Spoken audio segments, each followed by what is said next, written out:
আসসালামু আলাইকুম। সংবাদে আপনাদের সবাইকে স্বাগত। সংবাদ শিরোনাম। খালেদা জিয়ার মাগফিরাত কামনায় আজ বিএনপির দোয়া মাহফিল। শ্রদ্ধা জানাতে জিয়া উদ্যানে সর্বস্তরের মানুষের ঢল। গুলশানের শোক বয়ে বিশিষ্ট জনদের স্বাক্ষর। দেশত্ব এবং খালেদা জিয়া সেই পতাকা তুলে ধরেছিলেন ওপরে, এবং স্বাধীনতার সার্বভৌমত্বের যে পতাকা সেটাও তিনি তুলে ধরেছিলেন। ম্যাডাম যে ঐক্যের জায়গাটা পাটাতন যেটা তৈরি করে দিয়েছে, তার উপর দাঁড়িয়ে আমরা যেন আমাদের দায়িত্ব পালন করি। খালেদা জিয়ার নেতৃত্বের অনুপস্থিতি রাজনীতিতে সংকটের শঙ্কা। বিশ্লেষকদের ব্যক্তির দক্ষতা, প্রজ্ঞা ও জন আস্থার উপর নির্ভর করছে আগামী নেতৃত্ব। অভিজ্ঞতার সাথে তার যে প্ল্যান, সেটার একটা মিশ্রণ যদি উনি যথাযথভাবে ঘটাতে পারেন, তাহলে অপরচুনিটিটাকে উনি সামনের দিকে এগিয়ে নিয়ে যেতে পারবেন। মায়ের কাছ থেকে তো তিনি কিছু শিক্ষা নিয়েছেন অবশ্যই, তো সেটা তিনি প্রয়োগ করবেন আমার ধারণা, এবং তিনি ওইটার সাথে আবার নতুন কিছু যুক্ত করবেন। ত্রিমুখী লড়াইয়ের আভাস রংপুর 2 আসনে। অভিজ্ঞতায় এগিয়ে বিএনপি ও জাতীয় পার্টির প্রার্থী। যাচাই বাছাই শেষে মনোনয়ন বৈধ 5 জনের। অনিবন্ধিত মোবাইল ফোন বন্ধে বিপাকে চট্টগ্রামের অনেক ব্যবসায়ী ও গ্রাহক। বন্ধ রাখা হয়েছে দোকান। রি-রেজিস্ট্রেশনের ব্যবস্থা সহজ করার দাবি। নববর্ষ উদযাপনের সময় সুইজারল্যান্ডের ক্রান্স মন্টনা এলাকায় ভয়াবহ অগ্নিকাণ্ড। কমপক্ষে 40 জনের প্রাণহানি, আহত শতাধিক। সাবেক প্রধানমন্ত্রী ও বিএনপি চেয়ারপারসন দেশনেত্রী বেগম খালেদা জিয়ার বিদেহী আত্মার মাগফিরাত কামনায় মিলাদ ও দোয়ার আয়োজন করেছে বিএনপি।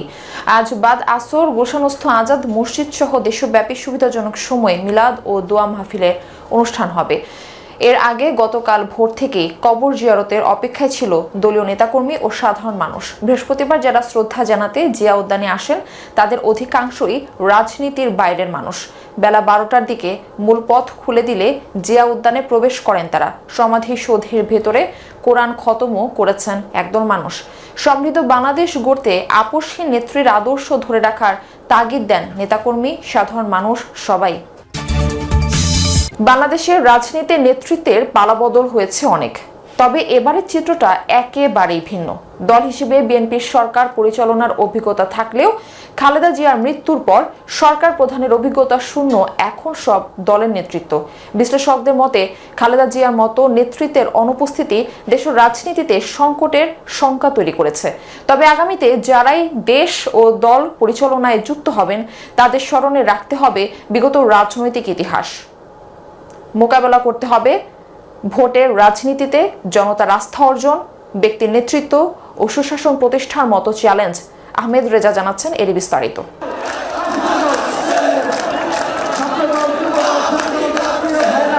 অভ্যুত্থান পরবর্তী বাস্তবতায় বাংলাদেশের রাজনীতির সবচেয়ে বড় দল এখন বিএনপি।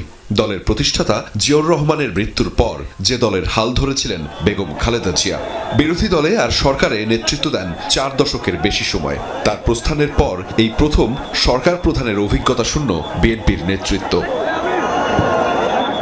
2018 সালে খালেদা জিয়া কারাবন্দী হওয়ার পর থেকে দলের ভারপ্রাপ্ত চেয়ারম্যান তারেক রহমান বিএনপির পূর্ণ নেতৃত্বে। যদিও ছায়া হয়েছিলেন মা খালেদা জিয়া, মায়ের পাশে থেকে রাজনীতির সুসময় ও দুঃসময়ও দেখেছেন তিনি। নেতাকর্মীদের বিশ্বাস, খালেদা জিয়ার আদর্শ নিয়েই দলের হাল ধরবেন বর্তমান ভারপ্রাপ্ত চেয়ারম্যান তারেক রহমান।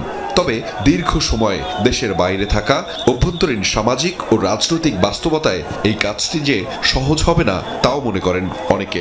এই শূন্যতা আমরা দেশনায়ক তারেক রহমানের মধ্যে আমরা পাবো। শান্তিপূর্ণ দেশ, গণতান্ত্রিক প্রতিষ্ঠা করবে, আইনের শাসন প্রতিষ্ঠা করবে। রাজনৈতিক বিশ্লেষকরা অবশ্য মনে করেন এই মুহূর্তে তারেক রহমানের ভূমিকা সবচেয়ে গুরুত্বপূর্ণ। খালেদা জিয়ার অবর্তমানে জিয়া পরিবারের উত্তরাধিকারের প্রতি প্রত্যাশার পারদও বেশি, যা তার রাজনৈতিক কর্মকাণ্ডে বাড়তি চাপই তৈরি করবে। অভিজ্ঞতার সাথে তার যে প্ল্যান, সেটার একটা মিশ্রণ যদি উনি যথাযথভাবে ঘটাতে পারেন, তাহলে উনি হচ্ছে গিয়ে যেটা বললাম, যে প্রত্যাশার চাপটা এবং যে চ্যালেঞ্জটা, সেটাকে উনি সত্যিকার অর্থে ওভারকাম করে অপরচুনিটিটাকে উনি সামনের দিকে এগিয়ে নিয়ে যেতে পারবেন। তার মধ্যে পরিপক্কতা এবং অভিজ্ঞতা দুটো জিনিসেরই সমন্বয় আছে, সবাই দাবি করছে তাই। তার মা যতদিন জীবিত ছিলেন, মায়ের কাছ থেকে তো তিনি কিছু শিক্ষা নিয়েছেন অবশ্যই, তো সেটা তিনি প্রয়োগ করবেন আমার ধারণা, এবং তিনিও এটার সাথে আবার নতুন কিছু যুক্ত করবেন। 2007-এর পর থেকে রাজনীতির আলোচনায় স্পর্শকাতর বিষয় ছিল -2 ফর্মুলা। ঘটনা প্রবাহে এটাই এখন বাংলাদেশের বাস্তবতা। রাজনীতির এমন মেরুকরণে এর আগে কখনো পড়েনি বাংলাদেশ।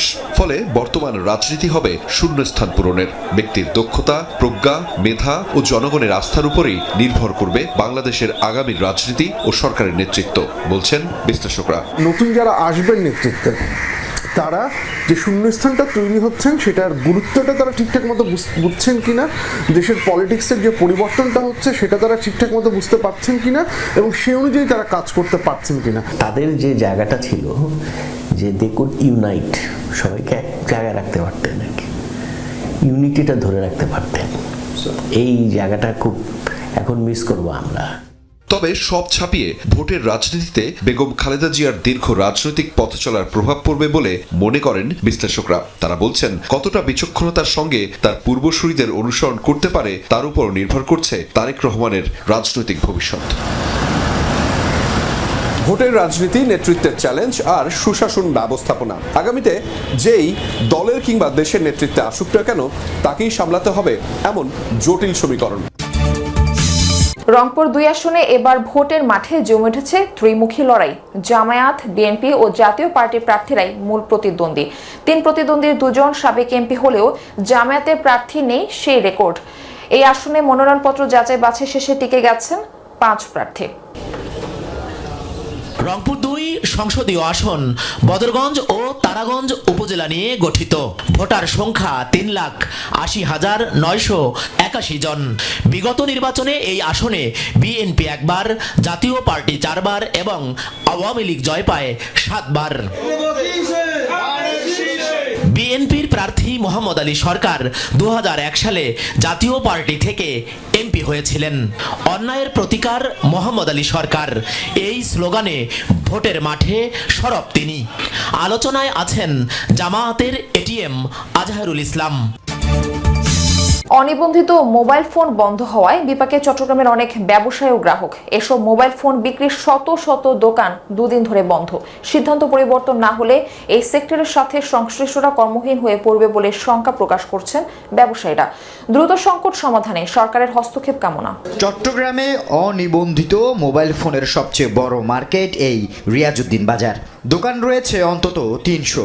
দোকানগুলোতে সাজানো এই মোবাইল ফোনগুলোর সিংহভাগই আসে Dubai, Japan, Singapore, China, America ও ভারত থেকে। তবে জানুয়ারির শুরু থেকেই এই মোবাইল ফোনগুলোর বিক্রি বন্ধ হয়ে গেছে। NEIR পদ্ধতির কার্যক্রম শুরুর পর থেকে এসব মোবাইল ফোনে চালু হচ্ছে না নেটওয়ার্ক।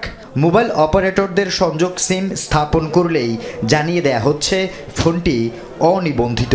এতে বিপাকে পড়ছেন ব্যবসায়ীরা। কোনো ধরনের কোনো নেটওয়ার্ক, কোনো ফ্রিকোয়েন্সি, কোনো কিচ্ছু আসতেছে না। এইভাবে তো একটা ইন্ডাস্ট্রি তো আপনি এক রাতে ধ্বংস করতে পারেন।